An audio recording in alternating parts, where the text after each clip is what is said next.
¿Qué tal, querida familia de Comunidad de Fe? Me da muchísimo gusto llegar hasta ustedes una vez más por este medio. De donde sea que nos estés viendo, queremos darte una cordial bienvenida. Mi nombre es Marco Monroy, soy el pastor de nuestra iglesia Comunidad de Fe aquí en Cancún, en México. Miren, antes de iniciar con nuestro mensaje el día de hoy, tengo un aviso importante que darles.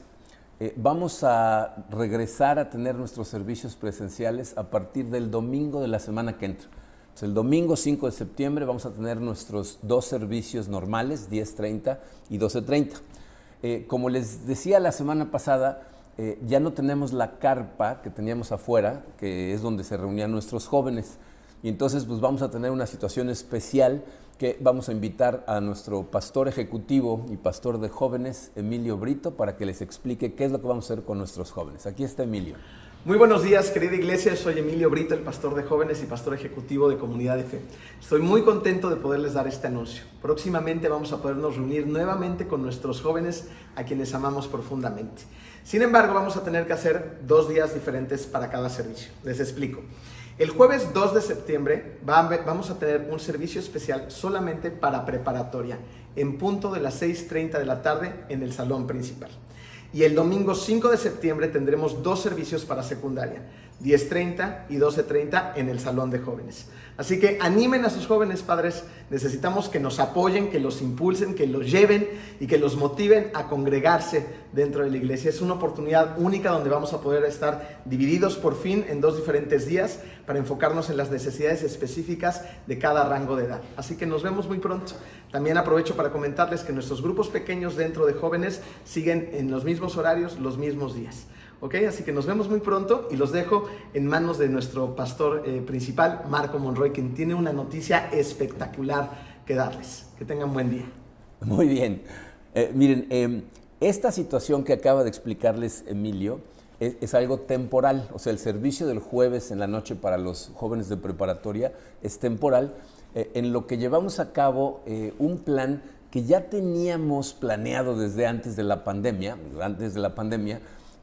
Si tú eres miembro de la iglesia y estabas viniendo regularmente y tienes jóvenes, sabes que nuestro grupo de jóvenes estaba explotando, o sea, ya no cabían en el salón de jóvenes que tenemos para ellos, y desde ese entonces estábamos planeando construir. En este momento ya no tenemos más remedio que hacer algo para poder tener a nuestros jóvenes de forma segura, porque todos, preparatoria y secundaria, juntos en el salón de jóvenes no caben. Entonces lo que vamos a hacer es, vamos a construir un segundo piso en nuestro lobby exterior. Se va a ver de esta manera. Bien, esto es lo que están viendo, es un salón que va a ser muy largo, ¿no? Lo están viendo de atrás o de adelante, ¿verdad? Va a estar bastante largo, y entonces vamos a poder tener en domingo nuestros servicios de preparatoria ahí en ese salón y de secundaria en el salón de abajo. ¿Okay? Ahora, para poder lograr eso, necesitamos su ayuda. Miren, hace 6 años hicimos una campaña que titulamos Tiempo de Creer, en donde cientos de familias nos sacrificamos durante 3 años ofrendando por encima de nuestro diezmo para lograr tener el edificio que hoy tenemos. Hoy necesitamos la ayuda de todas las personas que somos antiguos miembros de la iglesia, al igual que todos ustedes que han estado llegando a la iglesia desde que el edificio ya estaba abierto, para esta campaña que vamos a llamar Tiempo de Crecer. Entonces, a partir de la semana que entra, vamos a tener sobres especiales con el logotipo Tiempo de Crecer, para que ustedes puedan diezmar en los sobres normales y ofrendar por encima de su diezmo en los sobres especiales. De la misma forma, la semana que entra les vamos a mostrar 2 cuentas diferentes para la gente que está diezmando u ofrendando de forma digital. Les vamos a poner una para los diezmos normales y otra cuenta para la construcción. Yo sé que algunas personas pensarán que cómo en medio de esta pandemia, con tantas situaciones, podemos aventarnos a hacer un proyecto como este. Y puedo decirles que en los momentos más desesperados, cuando las cosas más difíciles se ven, es cuando Dios hace sus milagros más grandes. Todas las personas que estuvimos como parte de esta campaña fuimos testigos del milagro de Dios, y eso reanima nuestra fe. Entonces te invito a que tú también seas parte de este nuevo milagro y vamos a construir el salón para nuestros jóvenes. ¿Ok? Bueno, terminamos ese aviso. El día de hoy vamos a empezar con una nueva serie que está basada en el capítulo 1 del libro de Daniel. Hoy vamos a estudiar al Dios de Daniel en particular, pero miren, quería decirles de entrada que nos vamos a enfocar en el capítulo 1, porque yo sé que muchos de ustedes les gustaría que estudiáramos todo Daniel, que es un libro interesantísimo, muy, muy profundo, pero no es lo que vamos a hacer, no es mi intención en este momento hacer eso. Me comprometo en el futuro a prepararles una serie de todo Daniel, ¿ok? Por lo pronto, capítulo 1. Y miren, aunque no es la razón por la que lo vamos a estudiar, esta que les voy a decir en este momento, en un momento les voy a decir cuáles son las razones de estudiar este libro, pero se van a dar cuenta que al estudiar este capítulo vamos a ver muy de cerquita y de forma práctica lo que estudiamos en nuestra serie pasada, la voluntad de Dios. Vamos a ver cómo la voluntad de Dios se ve transparentemente clara de forma práctica en la vida de Daniel. Quiero reconocer al pastor Sugel Michelén, de quien utilicé sus estudios para estructurar esta pequeña serie, así es de que le reconocemos a él los estudios. Vamos a ponernos en manos de Dios y vamos a estudiar al Dios de Daniel. Padre, te damos tantas gracias, Señor, por tu amor. Te damos gracias porque tenemos la oportunidad de estar una vez más juntos, aunque sea de esta forma digital. Yo sé, Señor, que para ti la distancia no es ningún problema y puedes obrar en nuestros corazones de la misma manera, estemos cerca o estemos lejos. Te pido, Padre, que utilices cada una de las cosas que vamos a estudiar en esta serie para transformar profundamente nuestros corazones, para ayudarnos a conocerte mucho mejor, Padre, y que podamos vivir para tu gloria, glorificarte con la forma en que vivimos, y vivir una vida más satisfecha, sabiendo que estamos glorificándote a ti, Padre. Nos ponemos en tus manos, Señor. Haz de nuestros corazones lo que necesites hacer. Te lo pedimos en el poderoso nombre de tu Hijo Jesucristo. Amén. Bien, miren, no sé si le pasa a todos los padres de familia o a todos los adultos mayores de 35, 40 años de edad, pero fíjense que escucho muchas veces a gente de mi edad, o un poquito más jóvenes, decir, esta generación de jóvenes la tiene mucho más difícil, ¿no? O sea, los jóvenes de hoy están enfrentando cosas mucho más complicadas de las que enfrentamos nosotros, ¿no? O sea, cuando yo era adolescente, internet no existía, obviamente no había medios sociales, no había la distracción constante que traemos en la mano todo el día, que son los teléfonos celulares. Y entonces estas personas piensan que por eso deberíamos ser más comprensivos y más flexibles con nuestros jóvenes, porque como que no podemos esperar que resistan el ataque, la seducción del mundo, como nosotros lo pudimos haber hecho, que no teníamos tanta presión. Si seguimos esa idea, fíjense, podemos pensar entonces que los personajes bíblicos que estudiamos en la Biblia la tuvieron más fácil que nosotros, ¿no? Porque pues, ellos se enfrentaron mucho menos, no tenían ni luz, ¿no? O sea, olvídate de las distracciones que tenemos nosotros. Y entonces mucha gente piensa que si personajes como Pablo hubieran tenido que enfrentar las cosas que nosotros enfrentamos o que nuestros jóvenes están enfrentando, no hubieran podido resistir el conformarse al mundo en el que vivirían, ¿no? El problema con seguir esta línea de pensamiento es que ha llevado a muchas personas a pensar que la Biblia es obsoleta, ¿no? Que la Biblia ya no aplica, que la Biblia debería de ajustarse de alguna manera a los tiempos modernos. ¿En qué sentido? Pues que la Biblia debería de limitarse única y exclusivamente al ámbito espiritual, ¿no? O sea, nosotros debemos vivir espiritualmente de acuerdo a la Biblia, nuestra vida espiritual, pero el resto de nuestra vida deberíamos de ajustarnos a la forma en que se piensa en la época que nos tocó vivir, ¿no? Entonces, ¿qué hace la gente cuando cree que la Biblia es obsoleta? Divide su vida en compartimientos, ¿no? O sea, separa su vida, lo secular de lo espiritual, ¿no? Los domingos es la iglesia, en mi ratito con Dios en la mañana, tengo comunión con Él, pero luego mi trabajo, mi escuela, mis amistades, la forma en que me desarrollo en mis hobbies, ¿no? Eso, mis pasatiempos, eso yo decido cómo lo manejo y lo puedo decidir de acuerdo a la forma de pensar de todo el mundo. En otras palabras, lo que esta gente dice es que no es posible serle fiel a Dios en todas las áreas de nuestra vida en el mundo en el que vivimos. ¿No? Mucha gente me dice cosas como esta, no, es que el trabajo es el trabajo, no, es que no sabes las presiones que tengo ahí, no, es que si no, no se puede hacer negocio. Miren, la historia de Daniel destruye por completo esa idea. O sea, la destroza, la hace añicos, ¿ok? En resumen, la vamos a estudiar despacito a través de las siguientes semanas, pero en resumen, Daniel es un joven que vivía en Jerusalén, que cuando tenía entre 14, 15 años, yo creo más probablemente 14, fue llevado en cautiverio a Babilonia. ¿Okay? Babilonia era la capital del imperio más poderoso en ese momento, pero aparte era la representación del secularismo mundano en la Biblia. De hecho, si lees Apocalipsis 17, se refieren a la influencia que proviene por parte del Estado, en cualquier país, por parte del Estado, para ir en contra de Dios, le llaman la gran ramera o Babilonia. Ay, perdón, se me quedó ahí trabada la lengua. La Babilonia representa a la influencia del Estado en contra de Dios, ¿ok? Y Daniel fue llevado allá, vivió una vida que vamos a estudiar con mucha calmita, pero se resistió a la presión y a la influencia que el mundo tenía ahí en Babilonia y vivió su vida rectamente, ¿ok? Entonces, les voy a leer en este momento Daniel capítulo 1, versículos 1 al 6. Aunque hoy nos vamos a enfocar en los versículos 1 y 2, quiero que vean lo que dicen estos primeros 6 versículos, ¿ok? Vamos a leerlos, ¿ok? Dice: en el tercer año del reinado de Joacim, rey de Judá, vino Nabucodonosor, rey de Babilonia, a Jerusalén y la sitió. El Señor entregó en sus manos a Joacim, rey de Judá, así como algunos de los utensilios de la casa de Dios. Estos se los llevó a la tierra de Sinar, a la casa de su Dios, colocando los utensilios en la casa del tesoro de su Dios. Versículo 3 dice: entonces el rey mandó a Aspenaz, jefe de sus oficiales, que trajera de los israelitas a algunos de la familia real y de los nobles.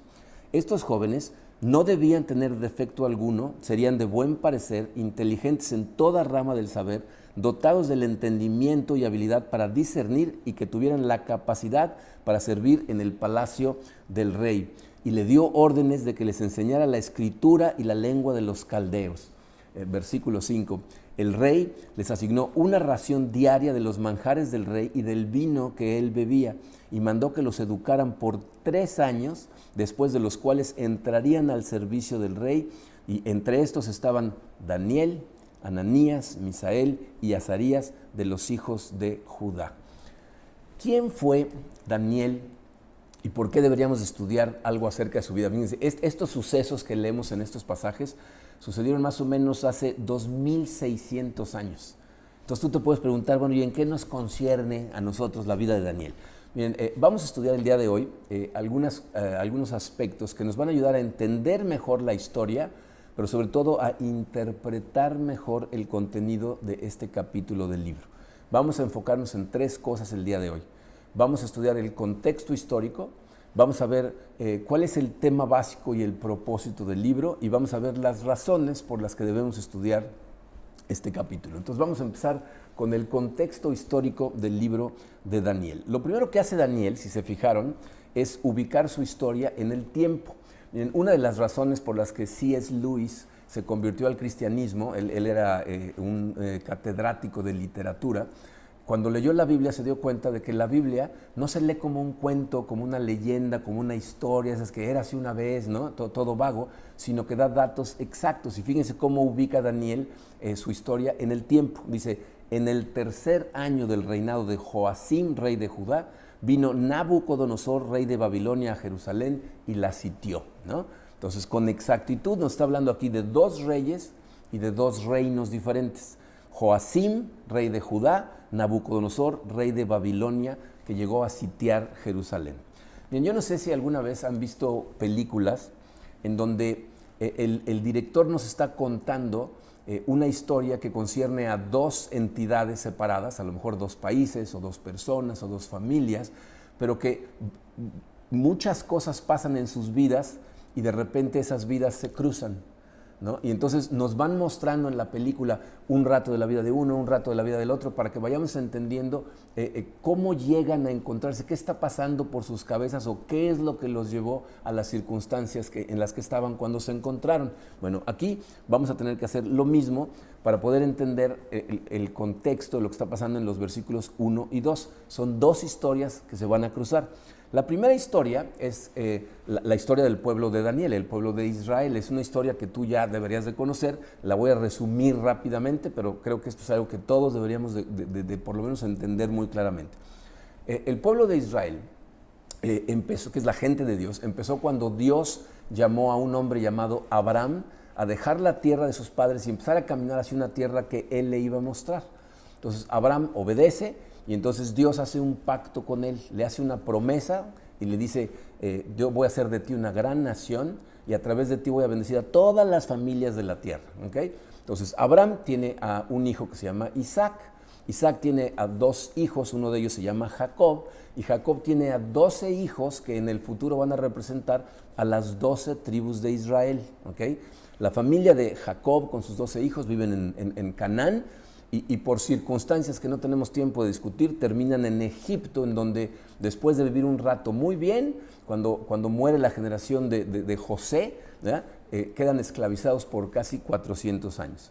Entonces Dios levanta a un libertador que se llama Moisés para que vaya y los saque de Egipto. ¿Okay? Entonces Moisés va, Dios despliega su poder impresionantemente y entonces Moisés por fin saca a la gente de Israel, que para entonces son como 2 millones de personas, y afuera de Egipto Dios les da una serie de leyes y mandamientos en donde les pide que sean un pueblo diferente, que se diferenciaran de las naciones alrededor de la tierra prometida que está a punto de darles. Israel tenía que obedecer estas cosas o Dios les dice, o serán castigados por su desobediencia.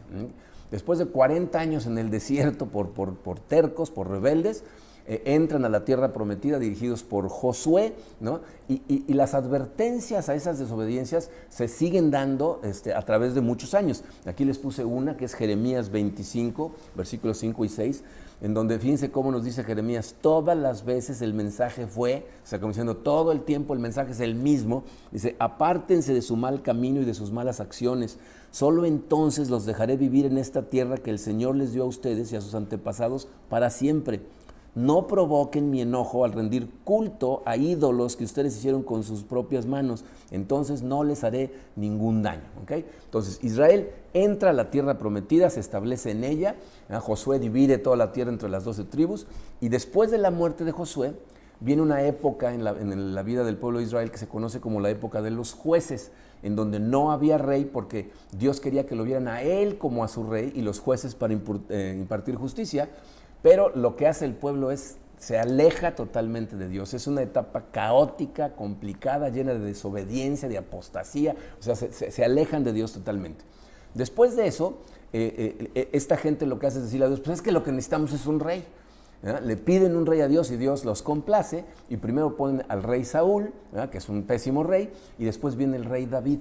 El segundo rey de Israel es el que lleva a Israel a su punto más alto.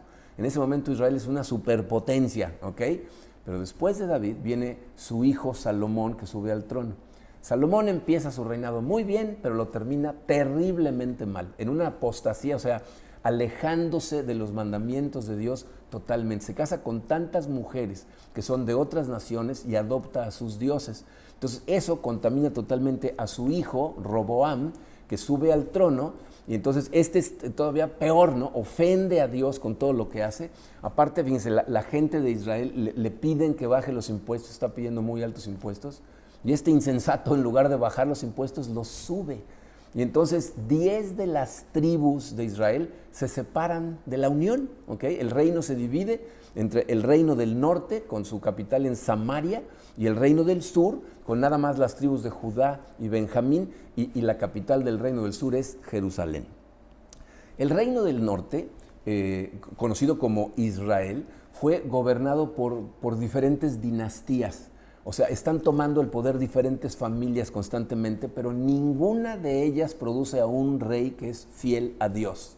Todos están ofendiendo al Señor todo el tiempo, y entonces, tal como Dios les había venido advirtiendo durante muchos años en sus profecías, el rey de Asiria, que se llama Salmanasar, invade el reino del norte y se lleva a las 10 tribus cautivas a Asiria. ¿Se acuerdan cuando estudiamos el libro de Jonás? Que Jonás le daba miedo ir a Asiria porque habían destrozado ciudades en el norte. Eso es lo que pasó. ¿Okay? Ahora, el reino del sur, su historia es un poquito diferente. El reino del sur dura como 100 años más todavía independiente. Todos los reyes del reino del sur son de la dinastía del rey David, pero no todos fueron fieles a Dios. ¿Okay? los reyes se van turnando, todos son de la línea de David, pero unos son muy buenos, unos regulares, unos son pésimos, ¿ok? Y el último rey que está en Jerusalén antes del cautiverio es el rey del que habla Daniel, Joacim, que fue un pésimo gobernante, subió al trono en el año 609 antes de Cristo y aumentó totalmente la idolatría y la inmoralidad en Jerusalén. Es terrible, ¿ok? Entonces, ahí vamos a dejar la historia de Israel. Llega Joacim al trono, ¿ok? Por otro lado, necesitamos entender la historia del imperio babilónico, que también Daniel lo mencionó en el versículo 1.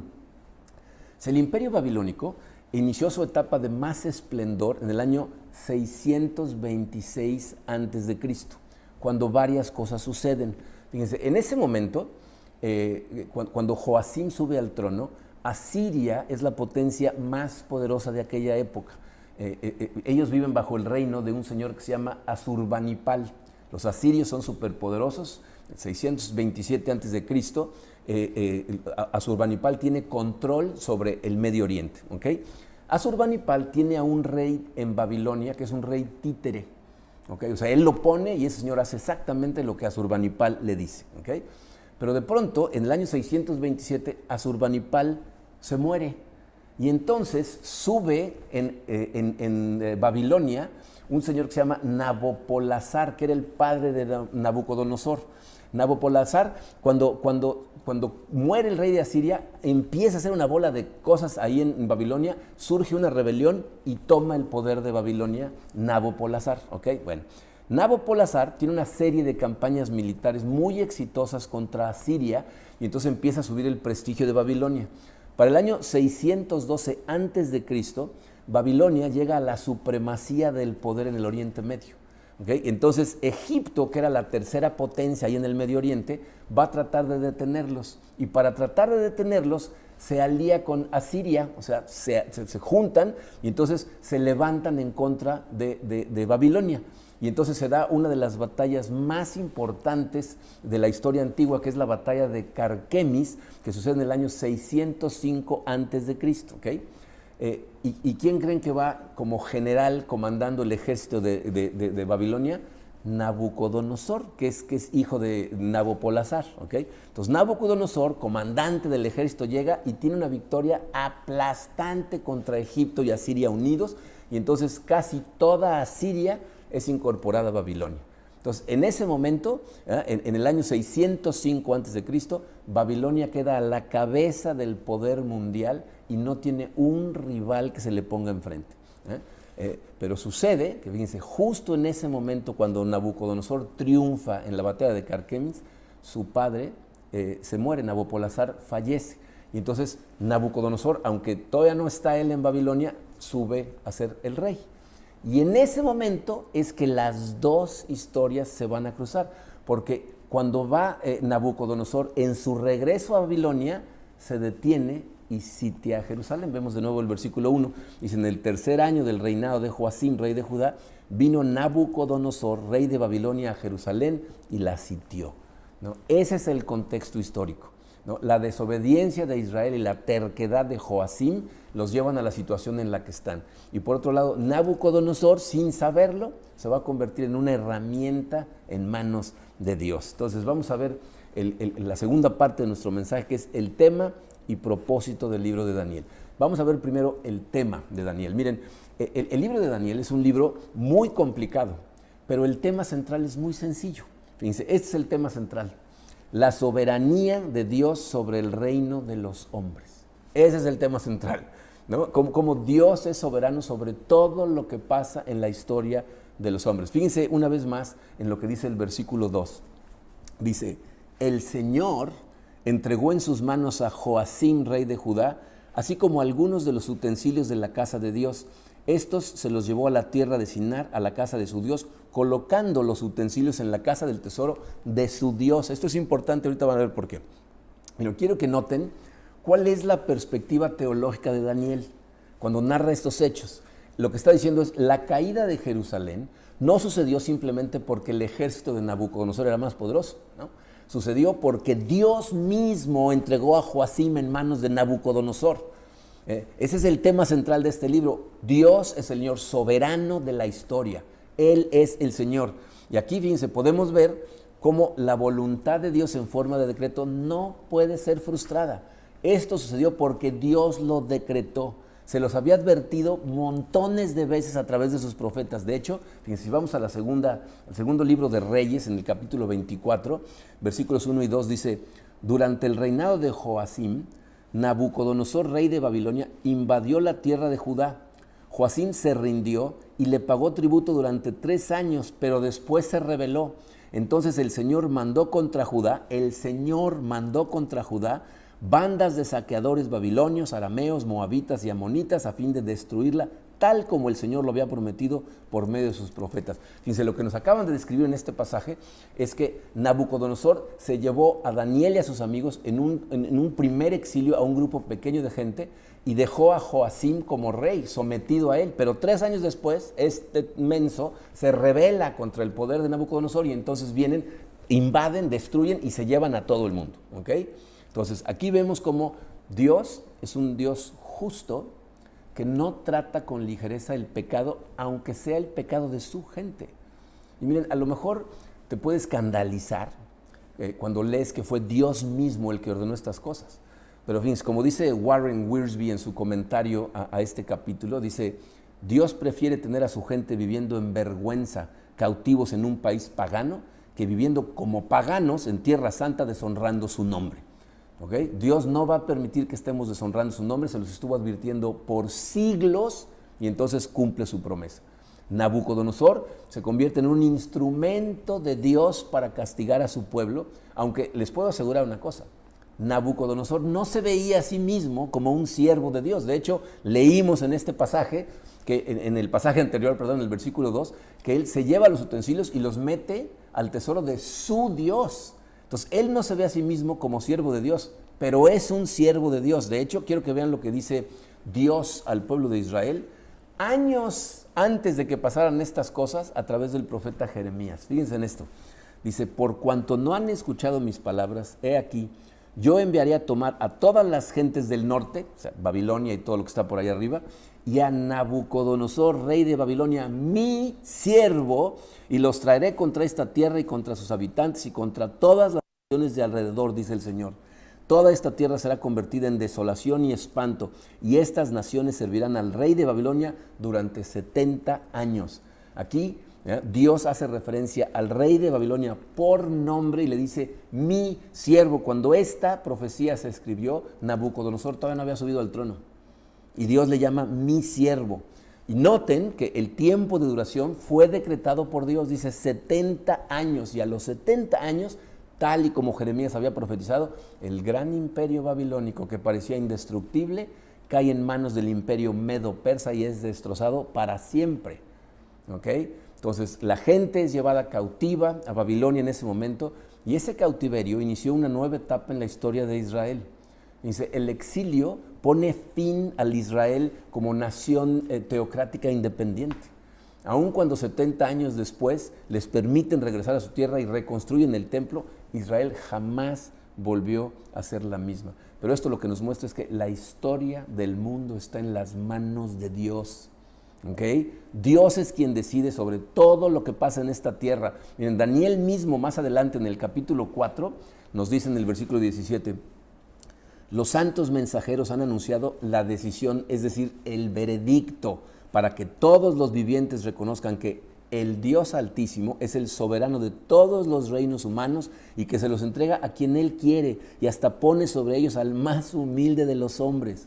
Muchas veces nosotros pensamos que nosotros planeamos y logramos y vamos a hacer una rebelión y vamos a ir contra el gobierno. Dios es el que lo hace. Daniel nos recuerda que es el Altísimo que utiliza incluso a gente que no lo reconoce como Dios, pero los utiliza para que sus planes se lleven a cabo. En el capítulo 2 del libro de Daniel, versículos 20 y 21, dice Daniel: alabado sea el nombre de Dios por siempre y para siempre, porque a Él pertenecen toda la sabiduría y todo el poder. Él controla el curso de los sucesos del mundo. Él quita reyes y pone otros reyes. Él da sabiduría a los sabios y conocimiento a los estudiosos. Y por eso los que creemos en Él podemos vivir con confianza en medio de la adversidad, porque sabemos que Dios está sentado en su trono. Miren, muchos de los israelitas que estaban en la misma situación que Daniel en Babilonia, sucumbieron ante la seducción de vivir como babilónicos. ¿Por qué? Porque perdieron de vista a Dios. Se les olvidó que Él sigue controlando todas las cosas.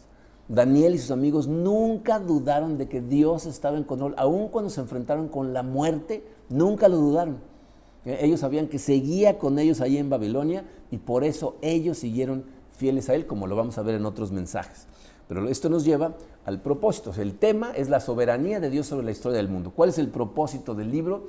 El propósito es el estímulo que esa enseñanza debería de producir en el corazón de los creyentes, ¿no? Miren, aquí es en donde entran en escena Daniel y sus amigos. Ahí en Babilonia había un remanente que no se doblegó ante la idolatría, el paganismo, las costumbres, ¿no? Israel como nación fue vencida, eso está clarísimo. Pero el verdadero Israel espiritual permaneció fiel al pacto, a pesar de que eran muy pocos los que siguieron siendo fieles y de que tenían una presión alrededor terrible. ¿Por qué? Porque recordar que Dios sigue en control nos da fuerza, nos da fortaleza para seguir siendo fieles. Miren, yo sé que en este momento está invadiendo al mundo una serie de filosofías, de creencias que provienen de naciones muy poderosas que están invadiendo a todos los niveles en muchas sociedades, que nos hacen pensar que la gente de Dios en algún momento va a sucumbir por completo. Nos hace pensar que no vamos a poder permanecer firmes ante el avance de la maldad, el pecado del mundo, pero tenemos que recordar que esas filosofías, esas formas de pensar, al igual que esas naciones con todo su poder y gloria, también van a desaparecer. Así como desaparecieron Asiria, Babilonia, los medopersas, el imperio griego, el imperio romano, y toda la historia va a desembocar en el reino eterno del Mesías. Es de lo que les hablaba cuando hablábamos del decreto de Dios desde el principio de los tiempos. Todo va en una dirección y va a desembocar en el reino eterno del Mesías, en donde todos los que hemos puesto nuestra fe en Jesucristo, como Daniel mismo dice más adelante en su libro, resplandecerán como el firmamento. Esa es la voluntad de Dios que no se puede frustrar. Eso va a suceder. La victoria final está en manos de nuestro Dios. ¿Saben por qué?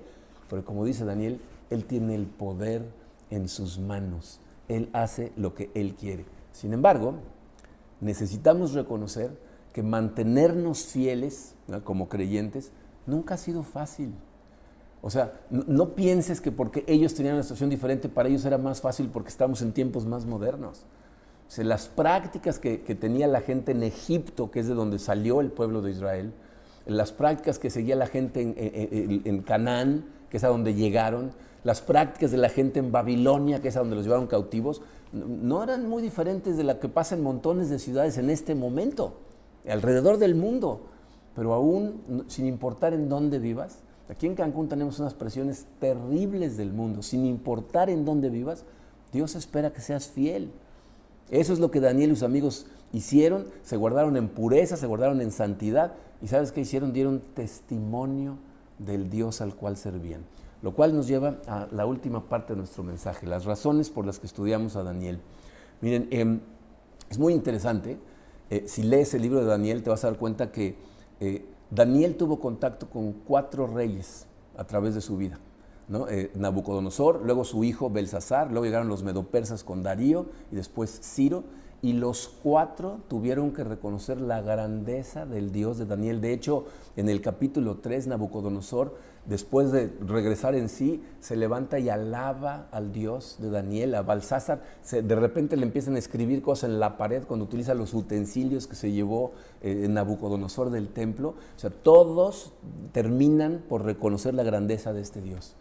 4 hombres que decidieron vivir para la gloria de Dios y tuvieron un impacto profundo en 2 imperios poderosísimos. Por eso estamos estudiando sus vidas el día de hoy, porque Dios honra a la gente que lo honra a Él. Y miren, aunque hay muchas razones para estudiar el libro de Daniel, este capítulo lo estamos estudiando por 2 razones muy importantes. En primer lugar, les puse esto en su programa: Daniel es el modelo del hombre fiel en un mundo caído. Ese es el modelo, es un modelo extraordinario que debemos estudiarlo, pero aparte debemos utilizarlo para examinar nuestra propia vida. Como vamos a ver, Daniel y sus amigos se mantuvieron fieles en un ambiente totalmente hostil donde todo parecía estar en contra de ellos. Y si ellos pudieron, nosotros también podemos. Porque como ellos, sabemos que nuestro Dios sigue en control. Daniel es un libro que nos consuela, que nos estimula a los creyentes a seguir siendo fieles, aun cuando nos encontramos tratando de ser fieles en una sociedad que honestamente cada vez está más secularizada, ¿no? O sea, cada vez vivimos, se vuelca más hacia el mundo, que está corrompida a todos los niveles y parece que nos va a devastar. Y por eso nos ayuda tanto tener buenos modelos a seguir. Dice el apóstol Pablo en su carta a los Filipenses, capítulo 3, versículo 17, dice: hermanos, sigan todos mi ejemplo y fíjense en los que se comportan conforme al modelo que les hemos dado, ¿no? Conforme al modelo. En Daniel tenemos un modelo excelente, el modelo de un hombre de fe en medio de una situación que no era conducente a ellos. O sea, la situación que vivía Daniel, no crean que la tenía fácil. Lo vamos a ver más claramente en los siguientes mensajes. Pero miren, Daniel no fue un hombre que se recluyó en un monasterio, ¿no? Porque cuando el mundo empezó a invadir totalmente a la iglesia, lo que muchos hicieron es irse a monasterios, irse al desierto, ¿no? Separarse totalmente para evitar esa influencia. Pero Daniel no tenía opción, porque él estaba ahí esclavizado. ¿Y saben qué fue? Fue un hombre de Estado. O sea, trabajaba en el palacio real, en una nación que era poderosa y corrompida como pocas. Y mantuvo su integridad en medio de todas las intrigas y la política del palacio. Piensen lo fácil o difícil que sería tratar de ser un buen cristiano, seguir honrando a Dios y mantener tu integridad si de pronto estuvieras trabajando en las esferas más altas del gobierno de tu país. O sea, ¿sería fácil? Eso es lo que enfrentó Daniel. Daniel estaba en esas esferas altísimas y aún así se mantuvo fiel. Yo sé que muchos pensamos que si tuviéramos circunstancias diferentes, sería más fácil ser fieles, ¿no? O sea, los solteros piensan, no, si estuviera casado, entonces no tendría tantas tentaciones, ¿no?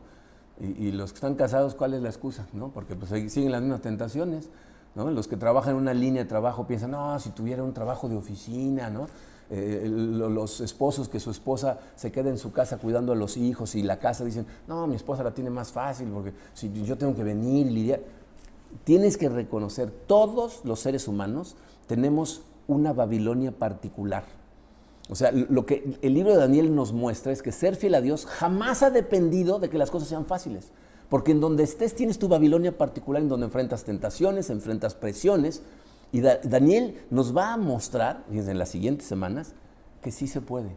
Que no importa la circunstancia y la presión que estés enfrentando, tú puedes mantenerte fiel a Él. Miren, quiero que vayamos rápidamente al libro del profeta Ezequiel. Ezequiel fue un profeta contemporáneo a Daniel, era un poco mayor de edad que Daniel, a lo mejor como unos 10 años mayor, pero profetizó al mismo tiempo. Bueno, Daniel, aunque la Biblia lo llama un profeta, él nunca estuvo haciendo profecías como Ezequiel, ¿ok? Pero vivieron al mismo tiempo. Ezequiel 14, versículos 12 al 14, fíjense lo que dice. Luego recibí este mensaje del Señor: Hijo de hombre, supongamos que los habitantes de un país pecaran contra mí y yo alzara mi puño para aplastarlos al cortarles la provisión de alimento y al hacerles pasar un hambre que destruyera tanto a personas como a animales. Aunque Noé, Daniel y Job estuvieran ahí, su justicia los salvaría solo a ellos y no a ningún otro, dice el Señor soberano. O sea, Dios dice a través de Ezequiel, si un país fuera totalmente rebelde a mí, yo les diera iluminación, les diera revelación a través de mis profetas y todos se rebelaran, solo hay 3 hombres que se salvarían: Noé, Daniel y Job. Cuando yo leí esta profecía y estaba estudiando estas cosas, me pregunté, ¿y si yo hubiera estado en Babilonia, me hubiera nombrado Dios? ¿Me hubiera dicho Noé, Daniel, Job y Marco? ¿O pasaría yo totalmente desapercibido porque no hubiera yo tenido la fortaleza de mantenerme fiel? Miren, Daniel fue un hombre con la misma naturaleza que tenemos nosotros. Enfrentó las mismas tentaciones. De hecho, porque sabemos que la Biblia nos dice que no hay un solo hombre perfecto, solo Jesucristo. Sabemos que Daniel fue un pecador, pero por la gracia de Dios llegó a ser quien fue. Y lo que tienes que entender es que esa gracia está disponible para nosotros porque nuestro Dios no ha cambiado, sigue siendo el mismo.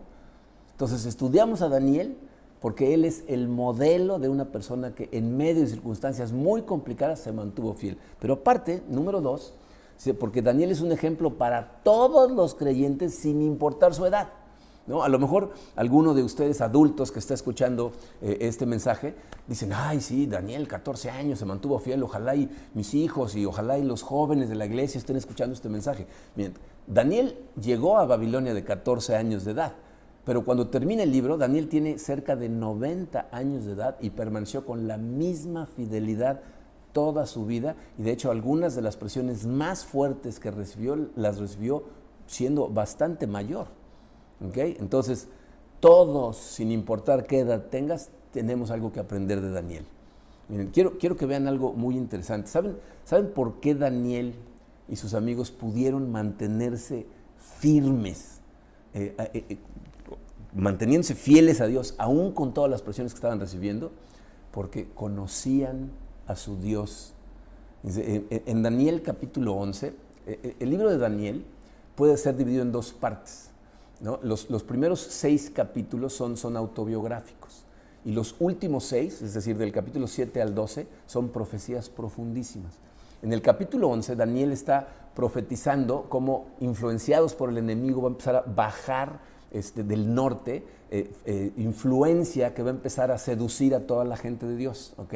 Y fíjense lo que dice en el versículo 32.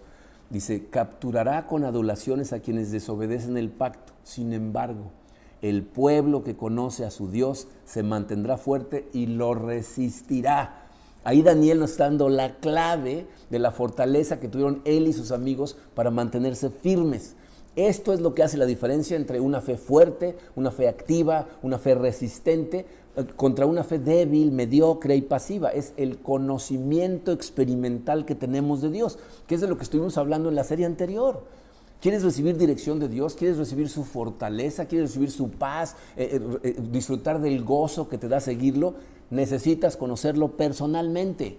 Si vamos nosotros a sobreponernos a esta cultura progresista que está invadiendo a toda la sociedad, necesitamos conocer a Dios como Daniel y sus amigos conocían a Dios. Entonces, este libro nos invita a tener el valor de vivir de forma diferente. Aunque no sea la forma más popular de vivir, este libro te invita, la vida de Daniel es un estímulo a salir del montón, a andar siguiendo nada más a toda la gente. Entonces, mi oración es que al estudiar este capítulo de la vida de Daniel, Dios nos hable tan fuerte al corazón que surjan muchos Danieles por toda la iglesia. El libro es tan relevante para nosotros en este momento, para ti y para mí en este momento, por 2 razones. Una, la presión que estamos recibiendo del mundo para vivir como el mundo en este momento no cesa, ¿no? Todo el tiempo nos están bombardeando por algún lugar y tenemos muchos medios para recibirlo. Pero en segunda, la pandemia nos tiene cansados.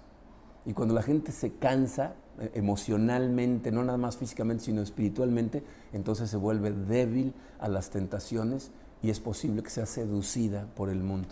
Daniel es una inyección de ánimo y de consuelo para todos nosotros.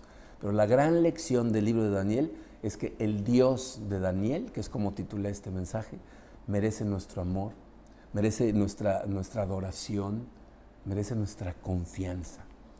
Obviamente, el propósito de este estudio no es darle reverencia a Daniel, ¿no?